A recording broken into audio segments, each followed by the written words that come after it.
الحمد للہ کفا وسلام علی عبادہ الذین اصطفى اما بعد عن ابی ذر رضی اللہ تعالی عنہ قال لی النبی صلی اللہ تعالی علیہ وسلم لا تحقرن من المعروف شیئا ولو ان تلقى اخاک بوجہ طلق رواہ مسلم او کما قال علیہ الصلاۃ والسلام اللہم صلی علی سیدنا محمد وعلی آل سیدنا محمد بارک وسلم اللہم صلی علی سیدنا محمد وعلی آل سیدنا محمد بارک وسلم اللہم صلی علی سیدنا محمد وعلی آل سیدنا محمد بارک وسلم۔ معزز سامعین کرام ملت اسلامیہ کے عزیز نوجوانوں، بزرگان ملت، گزشتہ 7 ہفتوں سے اور یہ ہمارا 8واں جمعہ چل رہا ہے، ہم اس بات کو گوش گزار کر رہے ہیں کہ انسانی زندگی میں واجبات کو، فرائض کو اور اس کے ذمہ عائد ضروری چیزوں کو ادا کر دینے کے بعد چند آسان ترین مواقع، باتیں، چیزیں ایسی ہیں کہ جن کو اختیار کرنے سے بندہ اپنے نامہ اعمال میں بہت آسانی کے ساتھ اضافہ کر سکتا ہے۔ من جملہ ان باتوں کے ایک بات یہ ہے کہ کسی دوسرے شخص کو کسی نیک کام پر آمادہ کرنا، یہ بھی بہت ثواب کا کام ہے۔ ایک شخص کی کوشش سے کوئی دوسرا شخص کسی نیک کام پر تیار ہو جائے تو اس نیک کام کا جتنا ثواب کرنے والے کو ملے گا اتنا ہی ثواب اس شخص کو بھی ملے گا جس نے اس نیک کام کے لیے اس شخص کو ابھارا ہے، اس کی رہنمائی کی ہے۔ چنانچہ حضرت ابو مسعود رضی اللہ تعالیٰ عنہ روایت کرتے ہیں کہ حضرت صلی اللہ تعالیٰ علیہ وسلم نے ارشاد فرمایا کہ جو شخص کسی نیک کام کی طرف کسی کی رہنمائی کرے اس کو اتنا ہی ثواب ملے گا جتنا اس کرنے والے کو ملے گا۔ صحیح مسلم کی روایت ہے۔ اور نیک کام کی یہ رہنمائی اگر اجتماعی شکل میں کی جائے، یعنی بہت سارے لوگوں کو نیک کام کرنے کی ترغیب دی جائے اور اس ترغیب کے نتیجے میں وہ لوگ اس کام کو کرنے لگ جائیں، اس نیک کام کو کرنے لگ جائیں، تو ان تمام نیک کام کرنے والوں کا ثواب اس ایک رہنمائی کرنے والے کو بھی ملے گا۔ جیسے اجتماع میں ہوتا ہے، ہزاروں کی تعداد میں مجمع بیٹھا ہے اور اللہ سے جوڑنے کی باتیں ہوتی ہیں، جمعہ کے وعظ میں ہوتا ہے، مجمع سامنے بیٹھا ہے، ایک آدمی بولتا ہوتا ہے، تو یہ جو خیر کی باتیں، خیر کی چیزیں آپ لوگوں کو پہنچا رہے ہیں، اور اگر وہ سامنے والا مجمع کرنے لگ جائے گا تو جتنا خیر ان لوگوں کے وجود سے، ان لوگوں کی ذات سے وجود میں آئے گا، ان تمام خیر میں اس ایک کہنے والے کا بھی حصہ ہوگا۔ حضرت ابو ہریرہ رضی اللہ تعالیٰ عنہ فرماتے ہیں حضرت صلی اللہ تعالیٰ علیہ وسلم نے ارشاد فرمایا جو شخص ہدایت کی دعوت دے اس کو تمام لوگوں کے برابر ثواب ملتا ہے جو اس کی ہدایت پر عمل کریں، اور ان لوگوں کے ثواب میں کچھ بھی کمی نہیں ہوتی، اور جو شخص کسی گمراہی کی دعوت دے تو ان تمام لوگوں کے برابر گناہ ہوگا اس دعوت پر جو اس کے گناہ کی دعوت پر عمل کریں گے، اور ان لوگوں کے گناہ میں کوئی کمی نہیں کی جائے گی۔ صحیح مسلم کی روایت ہے۔ تو اگر آپ بھلائی پھیلا رہے ہیں، لوگوں کو بھلائی کرا رہے ہیں تو ان کی بھلائی میں آپ کا حصہ، برائی پھیلا رہے ہیں، برائی کروا رہے ہیں تو ان کی برائی میں حصہ۔ صحیح مسلم کی روایت ہے۔ ایسی ایک چیز ہے صدقہ خیرات۔ صدقہ خیرات کی کثرت بھی انسان کے نامہ اعمال میں نیکیوں کے اضافے، گناہوں کی معافی، دوزخ کے عذاب سے بچاؤ کا ایک مؤثر ذریعہ ہے۔ قرآن و حدیث میں صدقے اور بھلائی کے کاموں میں پیسہ خرچ کرنے کی بہت فضائل وارد ہوئے ہیں جن کو جمع کیا جائے تو ایک مستقل کتاب بن سکتی ہے۔ حضرت شیخ الحدیث حضرت مولانا زکریا صاحب کاندربی نور اللہ مرقدہ نے مستقل ایک کتاب فضائل صدقات کے نام سے لکھی ہے۔ جن حضرات کو صدقے کی فضیلتوں کو اور زیادہ جاننا ہے وہ اس کی طرف رجوع کر سکتے ہیں۔ یہاں ایک بات ذہن نشین ہونی چاہیے کہ صدقے خیرات کے لیے کوئی بہت بڑی رقم کا لگانا ضروری نہیں ہے۔ ہر بندہ اپنی حیثیت کے مطابق جو لگائے گا اس کو وہ فضیلتیں ملے گی جو صدقہ پر وارد ہوئی ہیں۔ چنانچہ ایک آدمی 100 روپیے میں کچھ روپیے لگا رہا ہے اس کو اتنا ہی ثواب ملے گا جو ہزاروں روپیے میں، لاکھوں روپیے میں ہزاروں لگانے والے کو ملتا ہے۔ ایک آدمی لکھ پتی ہے، وہ اپنے لاکھوں روپیے میں سے چند ہزار لگا رہا ہے، تو اس کو جتنا ثواب ملے گا اتنا ہی ثواب چند 100 روپیے جس کے پاس ہے اس میں سے چند روپیے لگانے والے کو بھی اتنا ہی ثواب ملے گا۔ حضرت صلی اللہ تعالی علیہ وسلم کے ارشاد ہے اتقوا النار ولو بشق تمر، جہنم کی آگ سے بچو خواہ ایک کھجور کے آدھے حصے کے ذریعے ہی کیوں نہ ہو۔ کتنی چھوٹی چیز بندہ اللہ کے لیے دے رہا ہے، کھجور کا چھوٹا سا حصہ۔ صحیح بخاری صحیح مسلم کی روایت ہے۔ اس لیے کثرت کرنی چاہیے، جتنا اللہ نے ہم کو نوازا ہے، جتنا ہمارے بس میں ہے اس حساب سے اللہ کے راستے میں خرچ ہونا چاہیے۔ ایک اور چیز ہے نامہ اعمال میں اضافہ کرنے کی، کسی شخص کو اگر کسی دوسرے نے تکلیف پہنچائی تو اسے شریعت کے حدود میں رہ کر بدلہ لینے کا حق ہے۔ جس کو تکلیف پہنچائی گئی ہے اس کو شریعت کے حدود میں رہتے ہوئے بدلہ لینے کا حق ہے، لیکن اگر وہ بدلہ لینے کے بجائے اس کو معاف کر دے تو اللہ تعالیٰ کے یہاں اس کو بہت اجر و ثواب دیا جاتا ہے۔ قرآن کریم میں ارشاد ہے وَلْيَعْفُوا وَلْيَصْفَحُوا أَلَا تُحِبُّونَ أَن يَغْفِرَ اللَّهُ لَكُمْ، اور انہیں چاہیے کہ وہ معاف کر دیں اور درگزر سے کام لیں۔ کیا تم اس بات کو پسند نہیں کرتے کہ اللہ تعالیٰ بھی تم کو معاف کر دیں؟ یعنی کون شخص ہے دنیا میں ایسا جو نہیں چاہتا کہ اس کی غلطیوں پر پردہ ڈالا جائے اور اللہ تبارک و تعالیٰ کے یہاں اسے معافی ملے؟ ہر شخص چاہتا ہے۔ تو جیسے ہی ہم اللہ تعالیٰ سے اپنے کمیوں کی، خطاؤں کی معافی کے خواستگار ہیں، ہم چاہتے ہیں کہ ہمارے گناہ معاف ہو، ایسے ہی دنیا میں اگر کسی سے کوئی غلطی سرزد ہو جائے، ہمیں کسی سے کوئی تکلیف پہنچ جائے تو ہمیں بھی اس طرف دھیان کر کے اسے معاف کر دینا چاہیے۔ اور متعدد احادیث میں یہ بات ثابت ہے، چنانچہ حضرت ابو درداء رضی اللہ تعالیٰ عنہ روایت فرماتے ہیں کہ حضرت صلی اللہ تعالی علیہ وسلم نے ارشاد فرمایا جس شخص نے جسم کو کوئی تکلیف پہنچائی جائے، جس شخص کے جسم کو کوئی تکلیف پہنچائی جائے اور وہ اس کو معاف کر دے تو اللہ تعالیٰ اس کا درجہ بلند فرما دیتے ہیں اور اس عمل کی وجہ سے اس کے گناہ کو معاف فرما دیتے ہیں۔ طائف کے واقعے کو آپ بخوبی جانتے ہیں، لیکن اللہ کے نبی صلی اللہ تعالی علیہ وسلم کا رویہ اس پر کیا؟ اللہم اغفر لقومی فانہم لا یعلمون۔ اتنی زیادہ تکلیف پہنچانے کے باوجود نبی اکرم صلی اللہ تعالی علیہ وسلم کی زبان مبارک سے جملے نکلے کہ اللہ میری قوم کو معاف کر دیجئے، ان لوگوں کو حقیقت کا پتہ نہیں ہے۔ صحیح بخاری صحیح مسلم کی روایت ہے۔ معاف کرنے کی عادت ڈالنی چاہیے، اس سے بھی نامہ عمل میں اضافہ ہوتا ہے۔ نرم خوئی لوگوں کے ساتھ نرمی کا معاملہ کرنا اللہ تعالیٰ کے نزدیک بہت زیادہ پسندیدہ عمل ہے، اس پر بہت زیادہ ثواب ملتا ہے۔ حضرت عائشہ رضی اللہ تعالیٰ عنہ روایت کرتی ہیں کہ حضرت صلی اللہ تعالیٰ علیہ وسلم نے ارشاد فرمایا ان اللہ رفیق یحب الرفق ویعطی علی الرفق ما لا یعطی علی العطف وما لا یعطی علی ما سواہ۔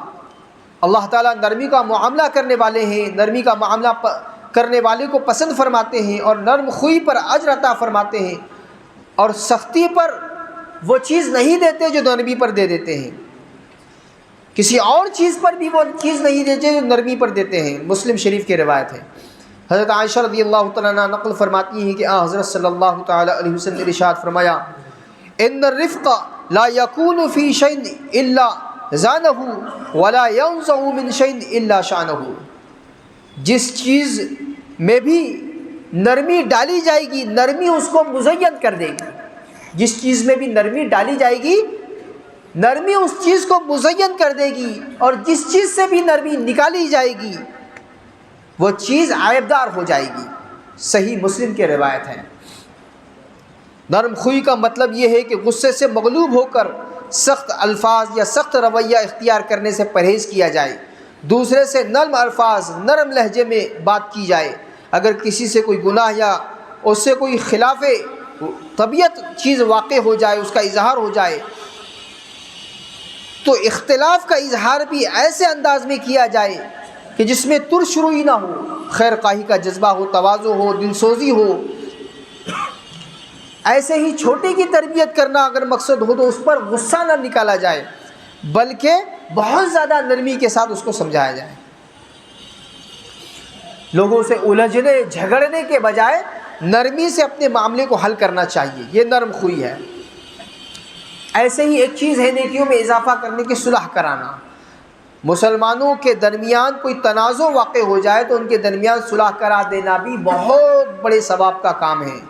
اللہ تبارک و تعالیٰ کا ارشاد ہے انما المؤمنون اخوہ فاصلحوا بین اخویکم واتقوا اللہ لعلکم ترحمون، بلا شبہ تمام مسلمان آپس میں بھائی ہیں، لہٰذا اپنے دو بھائیوں کے درمیان صلح کرا دیا کرو اور اللہ تعالیٰ سے ڈرتے رہا کرو تاکہ تم پر رحم کیا جائے۔ قرآن کریم کے ارشادات سے واضح ہے کہ مسلمانوں کے درمیان صلح کرانا، ان کے تعلقات کو درست کرانے کی کوشش کرنا کتنا نیک عمل ہے۔ اور فرمایا اس میں اگر آپ کسی ایسے جملے کا انتخاب کر رہے ہیں کہ جس سے جھوٹ بھی نہ ہو اور سامنے والے کو وہ چیز اچھی لگے اور صلح ہو جائے، اس کی مثال دے کر بتایا جا رہا ہے کہ دو بندوں کے درمیان اختلاف ہو گیا، جھگڑا ہو گیا۔ اب ایک مسلمان گیا، اس نے کہا کہ ارے وہ صاحب تو آپ کے لیے دعا کر رہے تھے، اور اس کی نیت کیا تھی کہ جو عام مسلمانوں کے لیے دعا کی جاتی ہے اس میں یہ بھی تو مسلمان شامل ہے، حالانکہ اس نے سنا نہیں اس خاص بندے کے لیے دعا کرتا ہوا، لیکن کیا کہا وہ تو آپ کے لیے دعا خیر کر رہے تھے، آپ کو اپنی دعاؤں میں یاد کر رہے تھے، اور اس کی نیت یہ تھی۔ تو فرمایا کہ یہ جو جملہ اس نے چنا یہ جھوٹ نہیں ہوگا، اور اس پر اس کو اجر دیا جائے گا، ثواب دیا جائے گا۔ حدیث مبارکہ میں جو وہ شخص جھوٹا نہیں جو لوگوں کے درمیان مصالحت کرائے اور کوئی بھلائی کی بات دوسرے تک پہنچائے یا کوئی بھلا کلمہ کہے، صحیح بخاری و مسلم کی روایت ہے۔ نیز نبی اکرم صلی اللہ تعالی علیہ وسلم کے ارشاد ہے یعدل بین الاثنین صدقہ، دو آدمیوں کے درمیان انصاف کرنا بھی صدقہ ہے۔ شیطان چاہتا ہے کہ وہ آپس میں لڑائے لوگوں کو، خاص طور پہ مسلمانوں کو، تو شیطانی اس عمل سے اگر کوئی دو لوگوں میں صلح کرا رہا ہے، ان کا جھگڑا نہیں ہونے دے رہا ہے، ان کے درمیان اختلاف نہیں ہونے دے رہا ہے، تو یہ بھی اس کے نامہ اعمال میں اضافے کا ذریعہ بنے گا۔ یتیموں بیواؤں کی مدد کرنا یہ بھی نامہ اعمال میں اضافے کا باعث ہے۔ قرآن عظیم الشان کا ارشاد ہے یسألونک عن الیتامی قل اصلاح لهم خیر، لوگ آپ سے یتیموں کے بارے میں پوچھتے ہیں، آپ کہہ دیجئے کہ ان کے حالات درست کرنا بڑی بھلائی ہے۔ حضرت سعد بن سعد رضی اللہ تعالیٰ عنہ روایت کرتے ہیں کہ حضرت صلی اللہ تعالی علیہ وسلم نے ارشاد فرمایا انا وکافل الیتیم فی الجنۃ ہکذا واشار بالسبابہ والغصۃ وفرج بینہما، میں اور یتیم کی کفالت کرنے والا جنت میں اس طرح ہوں گے، اور یہ کہہ کر آپ صلی اللہ تعالی علیہ وسلم نے اپنی شہادت کی انگلی اور بیچ کی انگلی میں تھوڑا سا فاصلہ رکھ کر ارشاد فرمایا ایسے ہوں گے۔ صحیح بخاری کی روایت ہے۔ حدیث میں ہے کسی یتیم کی سرپرستی کی، جس نے کسی یتیم کی سرپرستی کی اتنی عظیم فضیلت بیان کی گئی ہے کہ اس کا تصور بھی مشکل ہے کہ حضرت صلی اللہ تعالی علیہ وسلم کے ساتھ اس کو جنت میں داخلے کی ضمانت بتائی گئی، اور اتنا بیچ کا فاصلہ، اتنے کم فاصلے سے دونوں کو رکھا گیا ہے کہ ہم اندازہ نہیں کر سکتے۔ اس لیے یتیموں کی، مسکینوں کی مدد کرنے کی حتی الامکان کوشش کرنی چاہیے۔ ایک اور چیز ہے جو نیکیوں میں اضافے کا باعث بنتی ہے، آپ بھی سن کر وہ ہو جائیں گے کیسے، دنیا میں کون بندہ ہے جو اپنے اہل و عیال کے کھانے پینے کا انتظام کی فکر نہیں کرتا، بعض بے حس افراد کو چھوڑ کر۔ ہر شخص معاشی دوڑ دھوپ کا مقصد ہی یہ ہوتا ہے کہ میرے اہل و عیال خوشحالی اور فراغت کی زندگی بسر کر سکیں، لیکن یہ بات بہت کم لوگ جانتے ہیں کہ اپنے اہل و عیال پر جائز ضروریات کے لیے خرچ کرنا، ان کی جائز ضرورتوں کو پورا کرنا بہت بڑے ثواب کا کام ہے۔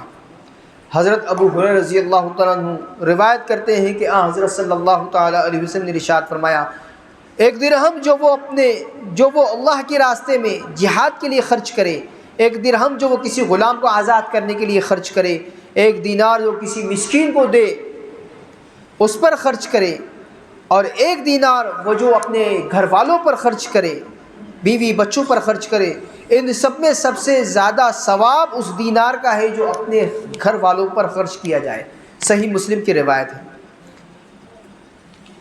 اس حدیث میں حضرت صلی اللہ تعالی علیہ وسلم نے گھر والوں پر خرچ کرنے کو دوسرے مصارف خیر میں خرچ کرنے سے افضل قرار دیا۔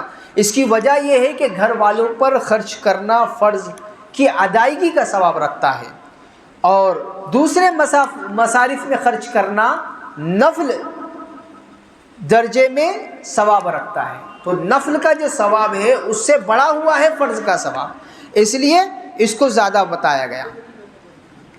ام المؤمنین حضرت ام سلمہ رضی اللہ تعالیٰ عنہ حضرت صلی اللہ تعالی علیہ وسلم سے پوچھ رہی ہے، یا رسول اللہ، میرے بیٹے سابق شوہر ابو سلمہ سے ہیں، جب میں ان پر خرچ کرتی ہوں تو کیا اس پر مجھے ثواب ملتا ہے؟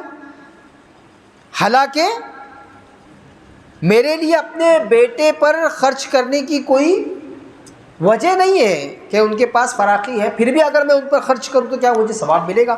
آپ صلی اللہ تعالی علیہ وسلم نے فرمایا، ہاں، تمہیں ان پر خرچ کرنے کا ثواب ملے گا۔ بخاری و مسلم کی روایت ہے۔ حضرت سعد بن ابی وقاص رضی اللہ تعالیٰ عنہ روایت کرتے ہیں کہ حضرت صلی اللہ تعالی علیہ وسلم نے ارشاد فرمایا، جو کوئی خرچ تم اللہ کی خوشنودی کے لیے کرو اس پر تمہیں ثواب ملتا ہے، یہاں تک کہ جو کھانا تم اپنی بیوی کے منہ میں ڈالو اس پر بھی تمہیں ثواب ملے گا۔ بخاری مسلم کی روایت ہے۔ اپنے گھر والوں پر خرچ کرنے پر ثواب عطا کیا جاتا ہے، اہل و عیال پر خرچ کرنے پر ثواب عطا کیا جاتا ہے۔ یہی خرچ، یہی حسن سلوک والدین کے ساتھ قرآن عظیم الشان میں اللہ تبارک و تعالیٰ کا ارشاد ہے، وَاعْبُدُوا اللَّهَ وَلَا تُشْرِكُوا بِهِ شَيْئًا وَبِالْوَالِدَيْنِ إِحْسَانًا۔ اللہ تعالیٰ کی عبادت کرو، اس کے ساتھ کسی کو شریک نہ ٹھہراؤ، اور والدین کے ساتھ حسن سلوک کرو۔ ایک جگہ ارشاد ہے، وَوَصَّيْنَا الْإِنسَانَ بِوَالِدَيْهِ حُسْنًا، سورہ عنکبوت کی آیت ہے۔ ہم نے انسان کو والدین کے ساتھ اچھائی کرنے کا حکم دیا ہے۔ حضرت عبداللہ بن مسعود رضی اللہ تعالیٰ عنہ روایت کرتے ہیں کہ میں نے حضرت صلی اللہ تعالی علیہ وسلم سے پوچھا، اللہ تعالیٰ کو سب سے زیادہ کون سا عمل پسند ہے؟ آپ صلی اللہ تعالی علیہ وسلم نے فرمایا، وقت پر نماز ادا کرنا۔ میں نے پوچھا اس کے بعد؟ آپ صلی اللہ تعالی علیہ وسلم نے فرمایا، والدین کے ساتھ حسن سلوک کرنا۔ پھر انہوں نے پوچھا اس کے بعد؟ فرمایا، اللہ کے راستے میں جہاد کرنا۔ بخاری و مسلم کی روایت ہے۔ حضرت عبداللہ بن عمر رضی اللہ تعالیٰ عنہ فرماتے، ایک صاحب حضرت صلی اللہ تعالی علیہ وسلم کی خدمت میں حاضر ہوئے اور اللہ تعالیٰ کی رضا اور حصول ثواب کی خاطر جہاد میں شامل ہونے کی خواہش ظاہر کی۔ آپ صلی اللہ تعالی علیہ وسلم نے پوچھا، تمہارے والدین زندہ ہیں؟ انہوں نے جواب دیا، جی ہاں، دونوں زندہ ہیں۔ آپ صلی اللہ تعالی علیہ وسلم نے فرمایا، پھر جاؤ ان کی اچھی طرح خدمت کرو، اور ایک روایت میں آپ نے فرمایا کہ ان کی خدمت کر کے جہاد کرو۔ بخاری مسلم کی روایت ہے۔ تو والدین کے ساتھ حسن سلوک بھی بہت زیادہ ثواب کا باعث ہے۔ ایسے ہی والدین کے جو دوست احباب ہیں ان کے ساتھ بھی حسن سلوک کی روایتیں احادیث مبارکہ میں ملتی ہے، اور اس پر بھی بہت زیادہ ثواب عطا کیا جاتا ہے۔ حضرت صلی اللہ تعالی علیہ وسلم کے ارشاد ہے، حضرت عبداللہ بن عمر رضی اللہ تعالیٰ عنہ راوی ہیں، فرماتے بہت سی نیکیوں میں ایک نیکی انسان کا اپنے باپ کے اہل محبت سے تعلق جوڑے رکھنا ہے، ان سے تعلق کو نبھانا ہے۔ صحیح مسلم کی روایت ہے۔ حضرت عبداللہ بن عمر رضی اللہ تعالیٰ عنہ کے شاگرد عبداللہ بن دینار کہتے ہیں کہ میں ابن عمر کے ساتھ ایک مرتبہ مکہ مکرمہ جا رہا تھا، یوں ہی وہ اونٹنی پر سوار تھے، لیکن ایک گدھا بھی ساتھ میں تھا۔ جب وہ اونٹنی پر سواری کرتے ہوئے اکتا جاتے تو اس گدھے پر سوار ہو جاتے۔ راستے میں ایک شخص، ایک دیہاتی بندہ ان کو ملا، اس نے اس سے بات چیت پر معلوم پڑا، اس کے والد کا نام پوچھنے پر کہ یہ حضرت عمر رضی اللہ تعالیٰ عنہ کے دوست کا بیٹا ہے۔ آپ نے وہ گدھا اور کچھ سامان اس کو دے دیا۔ تو شاگرد کہنے لگے، دیہاتی تو بہت تھوڑے پر راضی ہو جاتے ہیں، آپ نے اتنی قیمتی چیزیں، اتنا سارا مال دے دیا۔ فرمایا کہ میں نے نبی اکرم صلی اللہ تعالی علیہ وسلم کو یہ ارشاد فرماتے ہوئے سنا ہے کہ بہت سی نیکیوں میں ایک نیکی یہ ہے کہ انسان اپنے باپ کے اہل محبت سے تعلق کو جوڑے، اس لیے میں نے یہ عمل کیا ہے۔ صحیح مسلم کی روایت ہے۔ یہ جو میاں بیوی کا آپسی تعلق ہے، ان کا آپسی حسن سلوک ہے، یہ بھی بہت زیادہ ثواب کا باعث ہے۔ آپ کے نامہ اعمال میں اس سے بھی بہت زیادہ اضافہ ہو سکتا ہے کہ شوہر بیوی کے ساتھ، بیوی شوہر کے ساتھ حسن سلوک کرے۔ احادیث مبارکہ میں اکمل المؤمنین ایمانا احسنہم خلقا وخیارکم خیارکم لنسائکم، جامع ترمذی کی روایت ہے، مسلمانوں کا مسلمانوں کا کامل ترین ایمان لوگوں کے ساتھ حسن سلوک کرنا ہے، اور تم سب میں سب سے زیادہ اچھے اخلاق والے وہ ہیں جو اپنی عورتوں کے ساتھ بہترین ہوں۔ تو یہ جو میاں بیوی کا آپسی تعلق ہے، اس پر بھی ثواب کا وعدہ۔ صحیح مسلم کی روایت ہے کہ آپ اپنی ضرورت کے لیے اپنی بیوی کے پاس جاؤ، اس پر بھی ثواب۔ صحابہ اکرام نے پوچھا اس پر کیسے ثواب، ہم تو اپنی نفسانی خواہش کو پورا کرنے کے لیے اس کے قریب ہو رہے ہیں۔ فرمایا اگر کوئی بندہ حرام راستے کو اختیار کرے تو کیا اسے گناہ نہیں ملے گا؟ کہا ضرور ملے گا۔ فرمایا ایسے ہی حلال راستے کو اختیار کرنے پر ثواب عطا کیا جاتا ہے۔ صحیح مسلم کی روایت ہے۔ حدیث میں یہاں تک آیا ہے کہ جب شوہر گھر میں آ کر اپنی بیوی کو محبت کی نگاہ سے دیکھتا ہے، بیوی اپنے شوہر کو محبت کی نگاہ سے دیکھتی ہے، تو اللہ تعالیٰ ان دونوں پر رحمت کی نگاہ ڈالتے ہیں، رحمت کی نگاہ سے ان کو دیکھتے ہیں۔ تو اپنے اہل و عیال کے ساتھ حسن سلوک، رشتہ داروں کے ساتھ صلہ رحمی کا معاملہ بھی نیکیوں میں اضافے کا باعث ہے۔ قرآن عظیم الشان میں اللہ فرماتے ہیں وَبِالْوَالِدَيْنِ إِحْسَانًا وَبِذِي الْقُرْبَى، والدین کے ساتھ حسن سلوک کرو، رشتہ داروں کے ساتھ۔ ارشاد ہے وَاتَّقُوا اللَّهَ الَّذِي تَسَاءَلُونَ بِهِ وَالْأَرْحَامَ، اللہ سے ڈرو جس کا واسطہ دے کر تم ایک دوسرے کے حقوق کے مطالبے کرتے ہو اور رشتہ داریوں کے حقوق کا خیال رکھو۔ حضرت ابو ہریرہ رضی اللہ تعالیٰ عنہ سے روایت ہے کہ حضرت صلی اللہ تعالیٰ علیہ وسلم نے ارشاد فرمایا من کان یؤمن باللہ والیوم الآخر فلیصل رحمہ۔ صحیح مسلم صحیح بخاری کی روایت ہے جو شخص اللہ تعالیٰ پر یوم آخرت پر ایمان رکھتا اسے چاہیے کہ رشتہ داروں کے ساتھ صلہ رحمی کرے۔ حضرت انس رضی اللہ تعالیٰ عنہ روایت کرتے ہیں حضرت صلی اللہ تعالیٰ علیہ وسلم نے ارشاد فرمایا من احب ان یبسط له فی رزقہ وینسأ له فی اثرہ فلیصل رحمہ۔ صحیح بخاری صحیح مسلم کی روایت ہے جو شخص یہ چاہے کہ رزق میں وسعت ہو، اس کی عمر لمبی ہو، سے چاہیے کہ رشتہ داروں کے ساتھ صلہ رحمی کرے۔ خندہ پیشانی کے ساتھ، حسن اخلاق کے ساتھ لوگوں کے ساتھ پیش آنا۔ حضرت ابو ذر غفاری رضی اللہ تعالیٰ روایت کرتے ہیں کہ حضرت صلی اللہ تعالیٰ علیہ وسلم کے ارشاد ہے لا تحقرن من المعروف شیئا ولو ان تلقى اخاك بوجه طلق۔ صحیح مسلم کی روایت ہے نیکی کہ کسی کام کو حقیر نہ سمجھو، خواہ وہ نیک عمل یہ ہے کہ اپنے بھائی سے کھلے ہوئے چہرے یعنی خندہ پیشانی کے ساتھ ملو۔